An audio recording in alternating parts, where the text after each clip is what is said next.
Hello दोस्तों, नमस्कार दोस्तों। लेकर आ गया हूँ नया वीडियो। इस वीडियो में आपको बताने वाला हूँ मगही के सुपर स्टार गायक आशीष यादव के बारे में।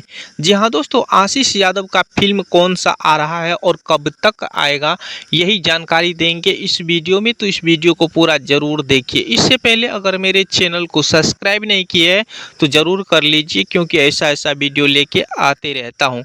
तो चलिए दोस्तों, बात करते हैं आशीष यादव की मूवी के बारे में। तो दोस्तों आपको बता दूं कि आशीष यादव का बहुत ही ज़बरदस्त मूवी आ रहा है, जिस मूवी का नाम है गर्मी। जी हाँ दोस्तों, सबसे अलग हटके मगही इंडस्ट्री में पहला मूवी आ रहा है, जिस मूवी का नाम है गर्मी। जी हाँ दोस्तों, जो कि बहुत ही ज़बरदस्त और सबसे अलग हटके होने वाला है आशीष यादव का मूवी।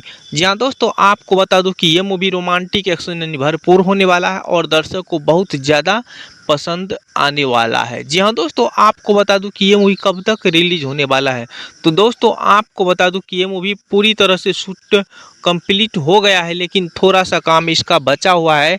इसी कारण से अभी तक नहीं आ रहा है, जो कि सावन के बाद इस मूवी का शूटिंग थोड़ा सा फिर से होगा कंप्लीट। उसके बाद ये मूवी बहुत ही जल्द आने वाला है। तो जी हाँ दोस्तों, यही रहा आशीष यादव के बारे में, और बहुत ही ज़बरदस्त मूवी आने वाला है आशीष यादव का।